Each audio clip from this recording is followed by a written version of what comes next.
love this shot, this angle of the car, just because, I mean, man, that roof just looks so nice. I really killed the bodywork. And I'm not trying to gas myself up here, you know what I mean? I'm just genuinely proud of the work that I've done here. I really wish I could have worked on this thing just consistently, because I do believe I could have got this done in about 12 months if I just was able to buckle down and only focus on this. Obviously, this is not generating me any income at the moment. It's just more so, you know, doing it on my free time when I feel like it. But it'd be really cool to be able to just showcase this on someone else's build. Obviously, I don't think anyone would bring me something like, you know, in this condition. It'd be very expensive.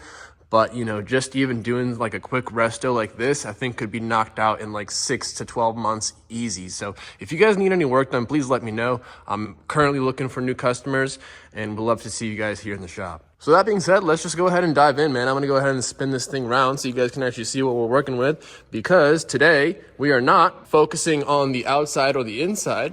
We are working on the undercarriage.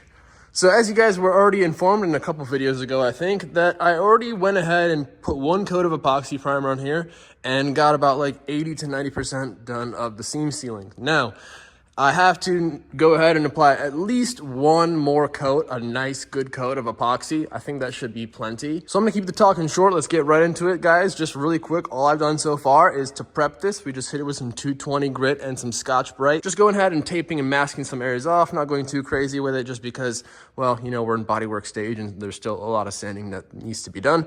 So without further ado, let's go ahead and get some paint on this thing.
All right, well, I'd say we're about prepped, all wiped down, or nice and spick and span. Coming over to the primer that we're using, you guys. So as I told you, this is gonna be an epoxy. The stuff that you see on the outside, the gray, is actually a high build. Underneath that is an epoxy, but under here, we don't need to put a high build, right? There's no need. We're not doing any bodywork, no sanding, none of that. So just doing epoxy on here, and epoxy is just a really good base, man. Super good for rust protection. Really durable, just a really top-notch product. Way better than E-Coat, man. Way, way, way better than E-Coat. So we're gonna go ahead and do that. And here we are. This is what I'm using, man. I've been really loving this stuff from High Tech. This is not sponsored. I'm buying all this stuff myself. But just a really good product, man. It sands, well, epoxy sands like shit, to be honest. That's why you don't really use it as far as like body work. Well, there's some, I'm sure there's some out there that say, regardless, I just use this for my epoxy and I love it. So this is, you see the part number right there. I'll have it hopefully linked down below for those that are doing some stuff at home yourself. You guys can see here, I've got this, get the drill attached. Shout out to the 240. So now we just get this mixed up. Inside it's a little mixing, stirring paddle. I'm sure you could probably buy these on Amazon too. It just makes pouring and everything so much cleaner with these 1 gallon jugs of paint. It's definitely worth it, man. I would maybe see if you can get one yourself. This one should like that. It was a good shot. Yeah. Okay. The sound on this one, guys, is gonna be just incredible. It's gonna sound really. Yeah. These are some of the nicest and most intimidating. The final countdown. We are finally here where we feel confident.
All right, guys, good morning.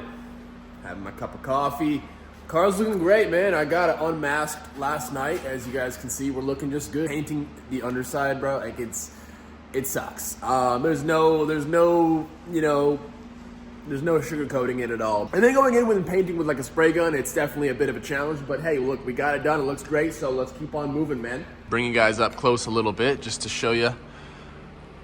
The epoxy just looks nice, man, you know? It looks really nice. Now, the downside is I'm gonna have to sand all of this once again, man. So lucky me.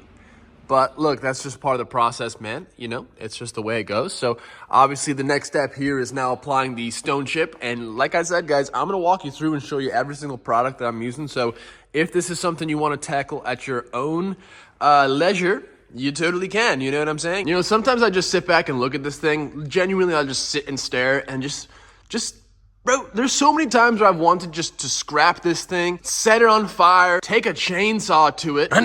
But dude, here we are. Here we are, man. Shoot, you know what I mean? Man, I'm just glad I made it through. The hard part is done. Easy part's up next, man. Easy part. Let's keep on chugging, man. I gotta keep this progress moving. All right, we're gonna try something new here. Let me know if this camera angle is enjoyable or not. It's really the only way I can film my situation here without just using a boring tripod. And I think with a tripod, you just really can't see too much. So we're gonna try this out. Love to hear your feedback on this one. Here we go. This is what we're using right here. Can you guys see that? Dual mix, medium body, seam sealer by Sem. Part number right there. But we're gonna go ahead and now, since I just have a couple little small touch-up things, if you guys follow me on Instagram, you would have seen the absolute extent of the tape job that I went through to get this thing taped up and sealed up with everything looking really nice with nice, clean, crisp lines. And now, basically, I'm just going in and touching up some areas that we missed or when I just ran out of seam sealer. So that's kind of the plan here, man. So I'm not going to go ahead and tape up. There's no need for that. And this should be pretty quick. So let's just rock and roll, man. Got my gun here somewhere. You do need a special gun. As you can see, it's already covered in seam sealer.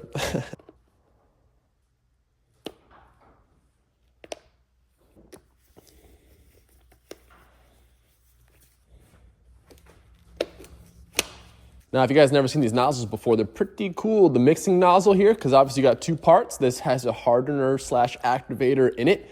And you can see just how much of a maze it has to travel through. So it gets nice and mixed. However, I have experienced that sometimes the first little bit that comes out is not fully mixed for whatever reason, which I like to go ahead and just discard of the first little bit just to be safe. So this place is a mess, man. I really need to, after this, I think we just need to focus on cleaning this up because my table is just, it's bugging me. Yeah, we don't want any of that. Now we can get to it. So you guys are gonna see me just working on small little detail stuff, man. I'm trying to be quick with it. Sorry, hopefully the camera angle is good. Again, can't really see it. So after that, and then we're just gonna go in here and just like that, look around, make sure we're sealed. If I'm going through this extent, and I want to say actually, there's another step that we will be doing. Obviously, there's the holes in here. I don't plan on driving this through the winter or anything like that. But don't get me wrong, like I plan on driving this car. This is not going to be like a show museum piece that doesn't get driven, doesn't see any miles. Like, dude, I'm putting all this work into this thing. I want to freaking drive this thing. So I want to just basically secure it from any just debris and stuff like that. We're just out here trying to do our part, take the extra step. That way I feel good about it, I should actually, I'm going to get a rag because I'm not going to be too happy with all this extra stuff on there. So this is just like some lacquer thinner. So we'll just go in and just give it a little wipe. Clean up the excess. Cleans the job up a bit. This stuff smells like shit.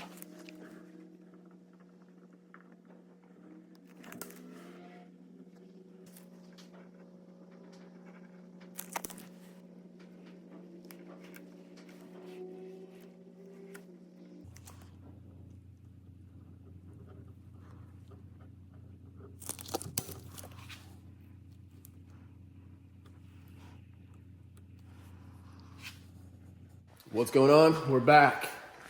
So we just got everything finished up, man. We're ready for this undercoat, the stone chip. I don't think it's gonna be in this video just because we're already like 15, 17 minutes, I bet. So we'll save it for the next one, but everything came out great.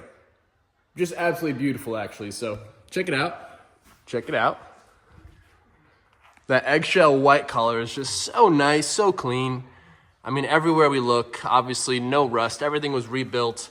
All these floor flanges right here rebuilt. Brand new rockers, brand new quarter panels. The roof was taken off. The rear taillight panel was taken off. So many parts were taken off. Frame rails taken off. Subframe mounts taken off. The list goes on and on. Lower radiator support. I do actually want to touch on a couple things. So obviously with removing all these panels and such, you want to make sure things go back in the same position. Now Nissan actually offers, they have a body repair manual book. And in that book, it shows to the millimeter exact measurements from point to point. Now that's something that took me about a week to go through every point that I could and double check everything.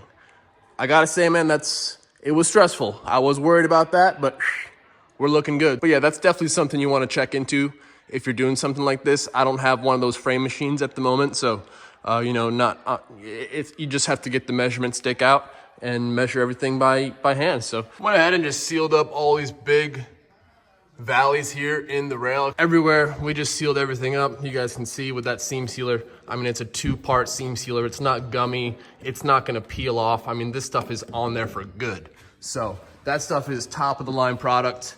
Just like with everything else we're using, man, making sure that we're using the best materials. So yeah, just to show you, just a couple little, you guys can see the seam sealer, just in the little areas, touched up, just to make sure that we're fully sealed, because I did run out before GTR Festival, so I wasn't able to fully finish. Even went ahead to actually just run there's no gap. You guys can see, I mean, there's no gap between my inner and the quarter panel. But it's just nice to throw that little bit of film over it all, just so it has that little bit of seal, so no water can get in between the panels now. And same with around here. I mean, everywhere that there's a seam or 2 buttered up panels that's on the exterior, I just went ahead and just tossed a very thin, you can kind of see the reflection layer of the seam sealer in those areas. So you guys see that? So it's little details that are gonna help set us apart. So yeah, and I know a lot of you guys have been asking about the cavity wax and if I'm gonna be doing cavity wax. Of course we're doing cavity wax, man. We've gone this far and cleaned everything up really nice. It's only right that we keep it nice. So everything already inside has been sprayed with an epoxy primer, which is the same as this stuff here. And it's like it's a barrier. So not too worried about it, but either way, we're gonna go ahead and just throw a bunch of cavity wax in there, because why not? But yeah, I'm just loving this, man. I'm just appreciating all these little details to seal up the moisture, keep the water out in these little areas that maybe some don't do, some don't think about, some don't worry about. But look, man, we're out here doing it. We're just trying to set ourselves apart a little bit. I'm not saying I'm the best at doing it. I'm not the first at doing it. I'm just trying to do what I can to the best of my abilities with the tools that I've got and the resources that are available to me. And I feel like we're doing a pretty good, a pretty dang good job. And I highly doubt he's watching because the dude's just busy as hell. But huge shout out to Steve from SR Auto Bodies. If you guys don't know, Steve has a place in the UK. I actually visited him earlier this year. Absolutely incredible, top-notch dude, and his talent and his team. Like Luke is such a talented guy as well, and Toby's such a good guy too. He runs SR Auto Parts, and so yeah, if you guys need any stuff like that, so yeah, if you guys need any sort of parts, if you're in the UK, hit him up. They'll be happy to assist you. But yeah, Steve and his team, man, they're absolute legends when it comes to like proper rust repairs, and Steve has given me some high praise, man. It's really crazy to hear that from him. So pretty pumped on that. That's really cool. So that's something to be proud of, But all right, guys, that's it. The video is already long enough, man. I'm sorry for keeping you guys. That's gonna be it, guys, for this one. Hopefully you enjoyed. Next one, I'm diving right into doing the undercoat and the stone chip. So stay tuned for that. You guys will get a rundown of all the materials and all the stuff that I'm using. No bedliner, no Raptor, okay? No Raptor for me. I'll show you guys what I'm using, man. It's It's gonna be great. So I'll catch you guys hopefully sooner than later. Enjoy the rest of your day, man. Later.